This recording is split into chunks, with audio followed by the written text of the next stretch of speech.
Depuis son installation en 1897, l'Archange protège donc son monastère non seulement sur le plan spirituel, mais également matériel. Autre grand changement. À la fin du 19e siècle, le gouvernement décide de construire une digue-route d'1,8 km reliant le rocher au continent. Pour la première fois de son histoire millénaire, le mont est rattaché à la Grande Terre.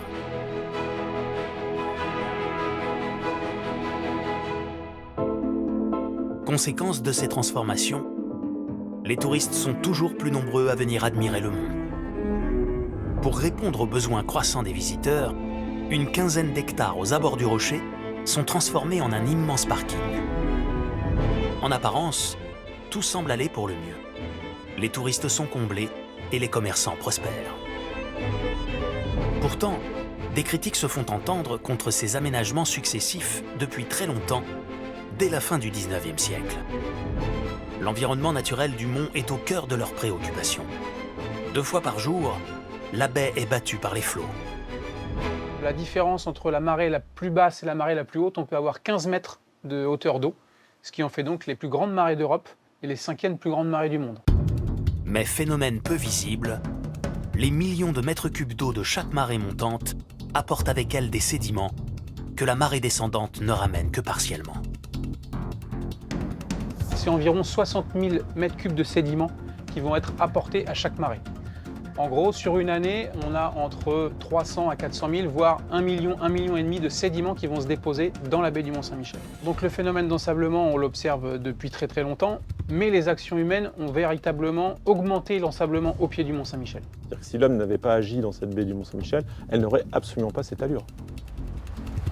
En 1859, la construction d'un canal pour détourner le cours du Couesnon constitue la première étape d'une grande entreprise d'assèchement de la baie pour créer de nouvelles terres cultivables. Plusieurs digues sont construites au fil des décennies et les terrains gagnés sur la mer se multiplient.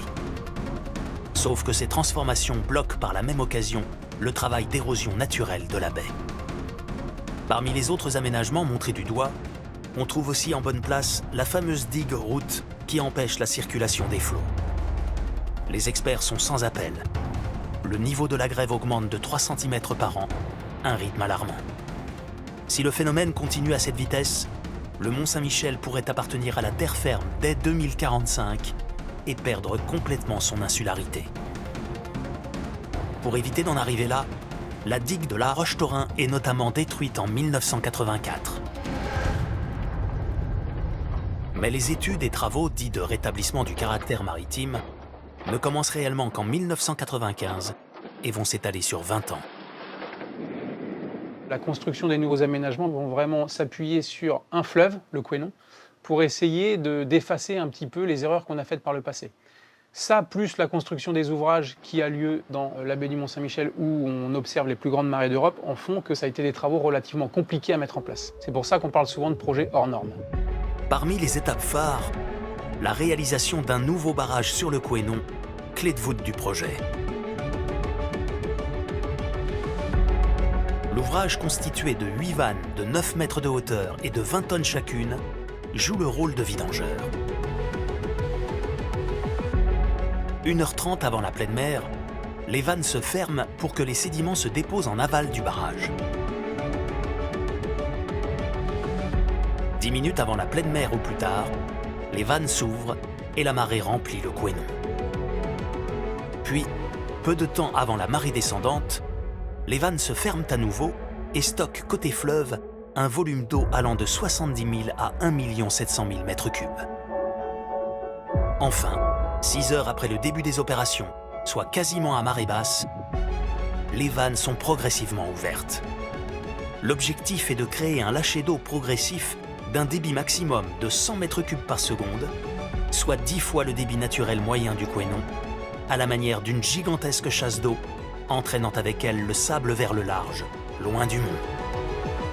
Plus le lâcher d'eau est long, plus il est efficace dans le transport de sédiments.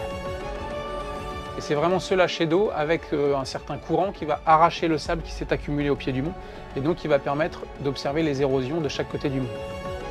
Mais ce barrage est loin d'être la seule étape du projet. La marée, en circulant autour du mont, ça limite la sédimentation puisqu'on a des courants maritimes qui peuvent s'installer. L'ancienne digue-route, qui était insubmersible, avait complètement empêché ce phénomène naturel autour du mont. Donc on a détruit cette ancienne digue-route et on a construit un pont passerelle.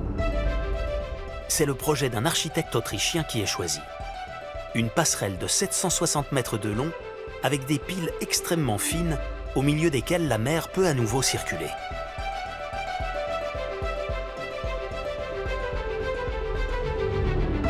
Si l'idée semble assez modeste, en réalité, elle est hautement technique. Il a fallu forer ces plus de 130 pieux assez profondément dans le sol pour les ancrer. De plus, chaque jour, 2 marées hautes recouvraient le chantier, donc il fallait retirer tous les engins, de nouveau se présenter le lendemain en fonction des horaires de marée. Donc oui, un chantier assez complexe à réaliser. La construction de la passerelle dure 3 ans. Dans le même laps de temps, un nouveau parking de 4000 places est construit à 2,5 km du mont, à l'intérieur des terres.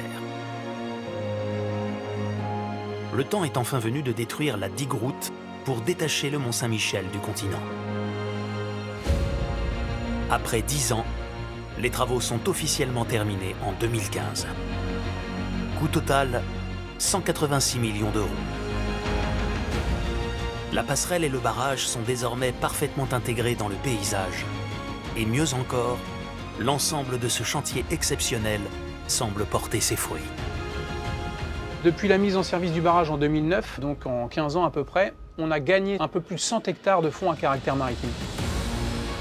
Les experts présument que les mesures entreprises permettront d'abaisser le fond marin autour du Mont-Saint-Michel de 70 cm d'ici 2045. En attendant, les grandes marées envahissent la baie une vingtaine de fois par an, moment magique où le rocher redevient une île.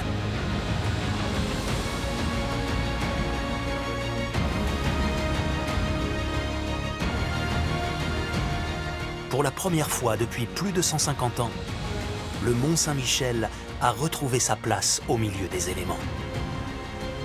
Le Mont Saint-Michel n'a pas son pareil sur Terre. Le Mont Saint-Michel est une leçon, c'est un défi permanent. Donc la question qui se pose, c'est notre capacité à laisser la nature évoluer, puisque nous savons que face à la mer, nous serons forcément impuissants. Une chose est sûre, l'histoire du Mont Saint-Michel n'a pas fini de s'écrire.